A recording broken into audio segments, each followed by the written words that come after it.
supporting of the president and his policy. FBI scientists have found chemical traces consistent with a bomb or a missile on a piece of wreckage. Police using clubs and tear gas against demonstrators. Mother so-and-so and a white fascist. Like they said, you're getting some of your own medicine. Va ora in onda Te la ridò io, l'America, con Matteo De Sio.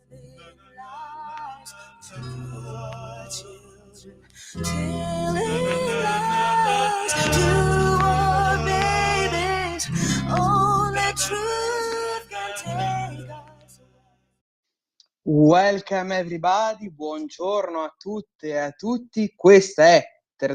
la ridò io l'America, questo è chi vi parla, il sottoscritto è Matteo De Sio. Questo è l'appuntamento settimanale dedicato agli Stati Uniti d'America, che ogni settimana ci regalano delle notizie molto molto importanti e anche molto molto controverse. Per iniziare la settimana al meglio possiamo quindi subito iniziare a parlare delle notizie più importanti della scorsa settimana. Cominciamo con quello che sta avvenendo, ad esempio, negli Stati Uniti, con la disputa fra il presidente ucraino Zelensky e Donald Trump, il presidente degli Stati Uniti. Donald Trump innanzitutto ha dichiarato che Zelensky in questo momento è un dittatore, nel senso che non ha effettuato delle elezioni alla fine della scadenza naturale del suo mandato da presidente dell'Ucraina. Quindi parliamo di un Donald Trump che sta cercando di mettere molta pressione ai danni di uno Zelensky che non cede per quanto riguarda in questo momento gli accordi, soprattutto importanti economicamente parlando, sulle terre rare dell'Ucraina. Parliamo di un Trump che giustamente fa gli interessi dello Stato americano. Parliamo di un Donald Trump che ha anche dichiarato che uno Zelensky è incapace di fare negoziati, è uno Zelensky che è incapace anche di ottenere accordi, e secondo lui è veramente un negoziatore, il presidente dell'Ucraina, veramente negativo e non capace. Parliamo anche di un Donald Trump che ha dichiarato che in 3 anni aveva la possibilità di poter fare accordi con Joe Biden, ma Zelensky non è riuscito a ricavare una soluzione buona per l'Ucraina, una soluzione che avrebbe fatto finire la distruzione delle città ucraine, avrebbe fatto anche finire il conteggio dei morti per quanto riguarda i soldati e i cittadini ucraini, avrebbe fatto anche finire la fuga purtroppo dei cittadini ucraini dallo Stato, perché come sapete tutti, tanti purtroppo sono dovuti fuggire per non incappare nella violenza che la guerra ovviamente genera, anche le difficoltà evidenti sia economiche sia politiche. Ma parliamo di un Donald Trump che ha anche dichiarato recentemente che Zelensky, essendo un cattivo negoziatore, avendo avuto 3 anni per negoziare la pace con la Russia di Putin, è un Donald Trump che ha dichiarato che Zelensky evidentemente non è importante al tavolo dei negoziati, quindi non si deve arrabbiare con Donald Trump se Trump si incontra con rappresentanti della Federazione Russa. Parliamo anche di un Donald Trump che in realtà non ha, come invece hanno riportato in maniera assolutamente faziosa, non ha minacciato il taglio, la possibilità di interrompere il collegamento fra Ucraina e Starlink, che è la rete satellitare di Elon Musk, un Elon Musk che ha messo a disposizione questa rete satellitare proprio per i cittadini ucraini, proprio per garantire un servizio fondamentale in questo momento nel 2025 come la connessione ad internet, non solo per i cittadini, ma anche per l'amministrazione ucraina. Un Donald Trump che, sempre rimanendo nel contesto della guerra in Ucraina, ha incontrato il presidente della Polonia proprio per cercare di limare le possibili differenze con i leader europei. La Polonia, tra l'altro, ovviamente vede il conflitto vicino dell'Ucraina con molto interesse, con molta apprensione, con il presidente della Polonia che ha dichiarato di fatto di star pagando di tasca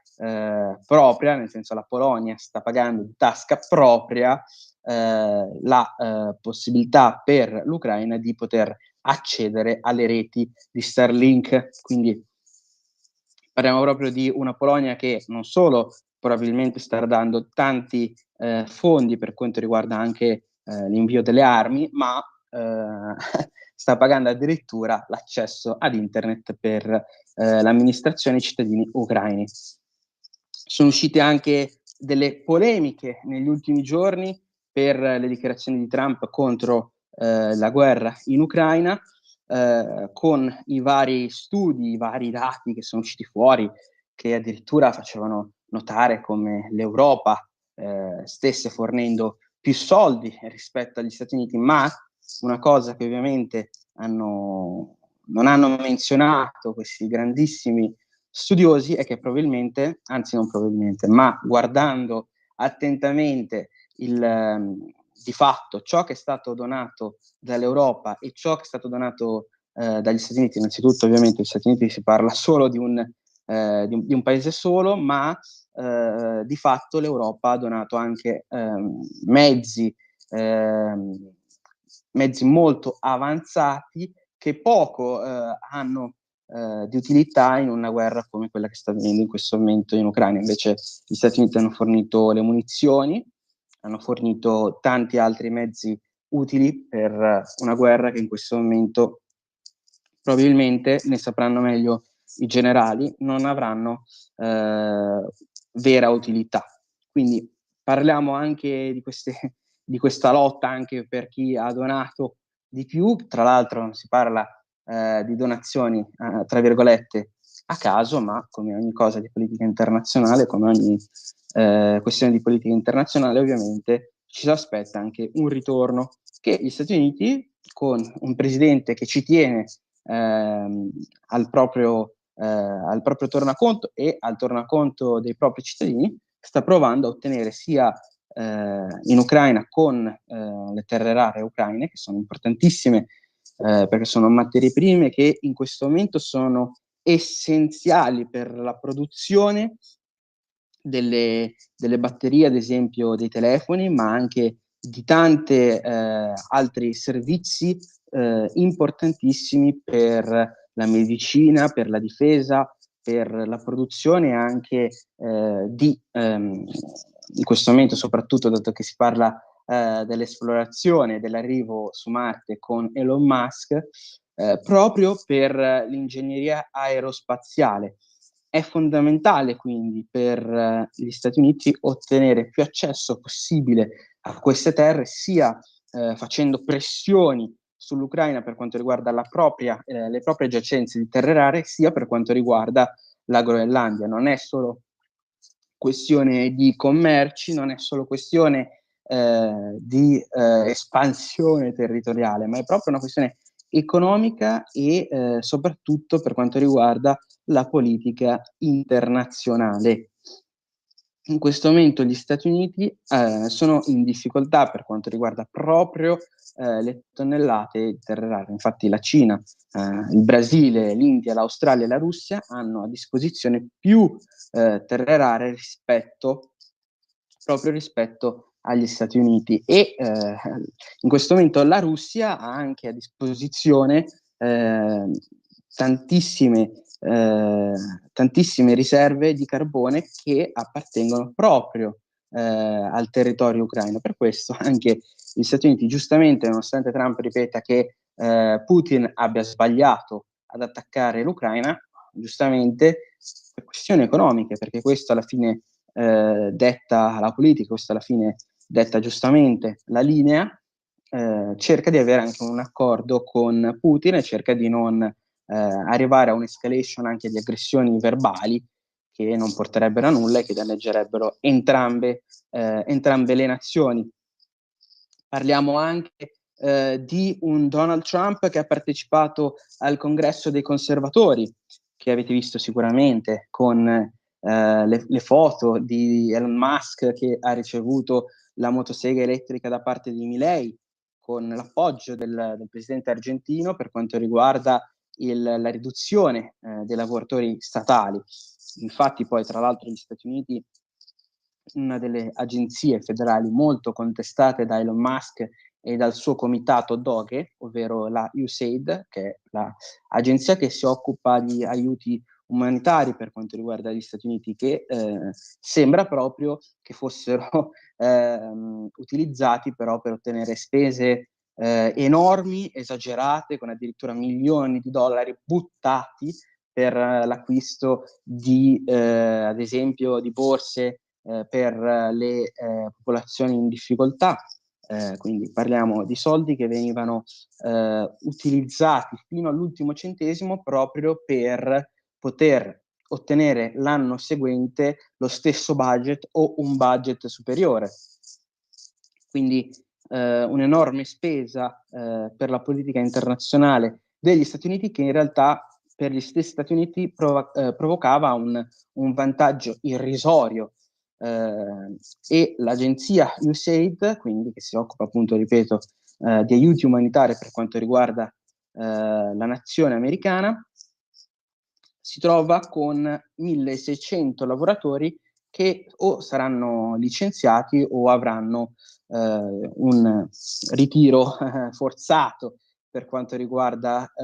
l'agenzia federale. Ma avete visto sicuramente anche la notizia per quanto riguarda la mail che ha inviato Elon Musk a tutti i lavoratori federali,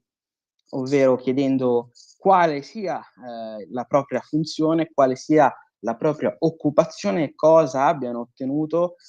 lavorando nell'ultima settimana, un modo per giustificare anche la propria assunzione, il proprio incarico all'interno della macchina burocratica americana.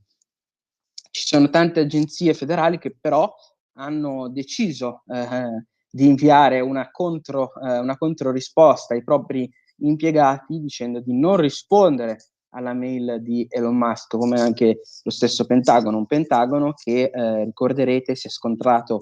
con il comitato di Elon Musk proprio dopo le dichiarazioni dell'uomo più ricco del mondo, Elon Musk, che ha criticato il Pentagono parlando proprio di trilioni di dollari che sono finiti in un buco nero senza alcuna giustificazione. Infatti il Pentagono di contro non ha mai mostrato i propri bilanci in maniera chiara al comitato di Elon Musk e alla Casa Bianca. In più non ha fornito alcuna giustificazione per questi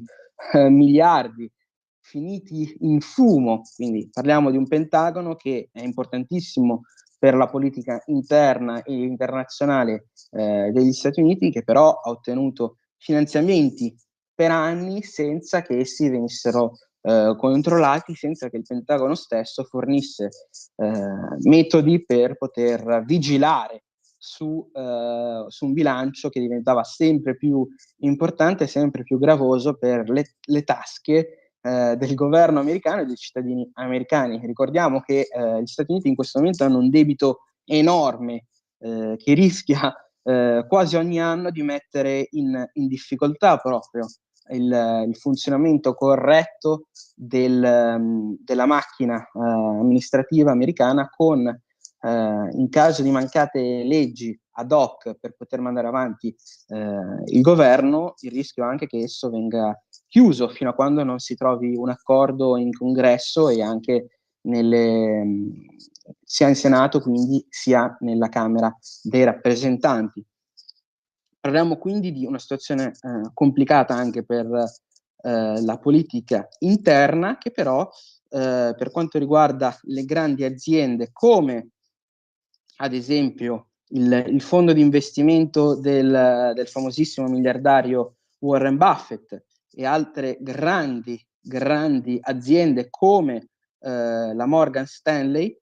sono tutte aziende che hanno tolto in questo 2024 nel proprio bilancio la voce dedicata ai fondi e alle iniziative per le minoranze. Quindi parliamo di grandi aziende che stanno seguendo la linea politica, come accade sempre alla fine, del governo in carica. Parliamo quindi di grandi aziende che giustamente o meno semplicemente non vogliono mettersi contro anche possibili clienti. Grandi aziende che mostrano anche la loro forza per quanto riguarda l'amministrazione Trump, poiché Donald Trump sta anche cercando di forzare la mano per quanto riguarda l'esportazione con la Cina. Quindi, con anche un'ultima notizia in chiusura, gli Stati Uniti si stanno mostrando più aggressivi durante l'amministrazione Trump con esercitazioni militari al confine con la Nord Corea. E un'altra notizia importante da dare, in quest'ultima settimana parliamo anche di un Luigi Mangione, che ormai è diventato una star negli Stati Uniti, il killer dell'amministratore delegato della grande assicurazione sanitaria United Healthcare, che ormai viene seguito dai giornali in qualunque apparizione in tribunale, anche quando si tratta di udienze consultive. Un Luigi Mangione che però è stato trattato anche in maniera veramente molto esagerata, con foto che ricordavano più arresti di criminali internazionali come il Chapo piuttosto che un singolo, chiamiamolo così, killer. Parliamo anche di un Luigi Mangione che è stato eletto purtroppo come simbolo nelle lotte contro queste assicurazioni sanitarie che mettono in difficoltà i cittadini americani, ma questo fa capire anche la disperazione che in questo momento i cittadini americani provano nel vedere le cure sanitarie sempre più difficili da ottenere per le proprie tasche. E con quest'ultima notizia, sottoscritto Matteo Desio vi saluta, vi aspetto la prossima settimana sempre qui su Radio Libertà, sempre qui su Telerdoio l'America. Grazie per l'attenzione, grazie per l'ascolto, una buona settimana a tutti. Grazie.